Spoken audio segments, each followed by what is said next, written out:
వర్షాలు అధికంగా వచ్చినా లేక తుఫాన్లు వచ్చినా సముద్రం కాస్త ముందుకు వస్తే చాలు అక్కడ మత్స్యకారులకు కంటిపై కునుకుండదు.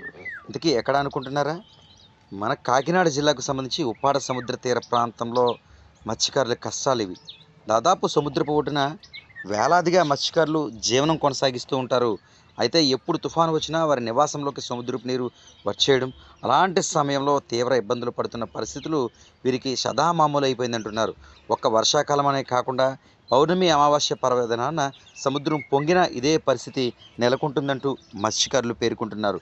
అయితే ఈ విషయంపై AP deputy CM Pawan Kalyan ఇచ్చిన మాట ప్రకారం సముద్రపు అడ్డుగోడ నిర్మించడమైనా చేయాలి, లేదా గతంలో ఎక్కడైతే వీరికి ఇంటి స్థలాలు కేటాయించారో ఆ ప్రాంతంలో వసతులు కల్పిస్తే ఎక్కడికైనా వెళ్తామంటూ మత్స్యకారులు పేర్కొంటున్నారు. తెరతో గెత్తరి గిత్తరి అంతా వచ్చేస్తే మనం అంతా గంగ పోయినప్పుడు తుడుచుకొని పారబోసుకుంటాం.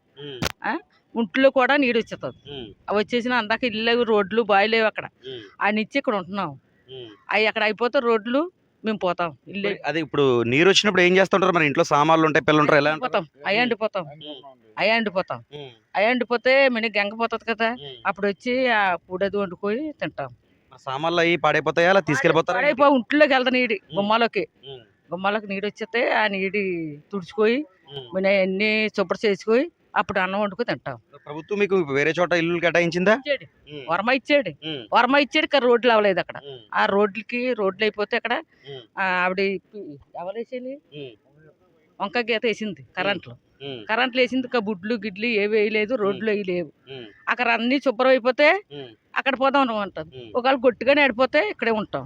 ప్రస్తుతం వర్షాకాలం కావడంతో అప్పుడప్పుడు ఈ వర్షపు నీరు నివాసాల్లోకి రావడం వంటి పరిస్థితులు ఎదురవుతున్నాయి. దీంతో మత్స్యకారులు ఇబ్బందులు పడుతున్నారు. ఎలా వస్తుంది అంటే ఎక్కువగా ఏ టైంలో గంగ ఎక్కువగా పొంగుతూ ఉంటది? అది నెలకి ఆవాసకి పుల్లికి వచ్చేస్తుంది. వచ్చేసి మామూలుగా ఇంట్లోనూ ములిపోతాయి, గుమ్మాలు ఎక్కేస్తుంది. అవి తోరపొడికి చేయబడికి పిల్లలతో ఉండడం ఇవన్నీ చేయబడికి అట్టుకోబడికి అది ఏం చేయాలంటే మళ్ళీ పోటోడికి నీళ్ళు అవుతుంది. నీళ్ళు అప్పటికి అలాగా 1 గంట 2 ఇంకోటి అవుతుంది. అవుతుందా అప్పుడు నీళ్ళని తోడికి ఆ చుప్పడు కడుక్కోవడం, అప్పుడు మామూలుగా తినడం, అది మనం పడుకోవడం ఈ బజలో ఉంది మాకు. రాత్రి సమయంలో ఒకవేళ రాత్రిలో వచ్చిన 12 గంటలకి 1 గంటకి నీరు వచ్చేస్తుంది. ఈ నీరు ఇక్కడ వరకు ముంచేస్తుంది. ఈ కచ్చాలు గుడ్డ ఇలా మూసిపెట్టుకొని నీరుతో ఈ కూరలతో మండలతో అన్ని పారవేసుకొని మేము ఒలుపుకోవడమే. అలాగన్నా మేము నిలబడి రావు. అదల్లా బాడీ గిడి కడుక్కొని చేసుకొని చెందుకోబడికి 1 గంట 2 అయిపోతుంది. 1 గంట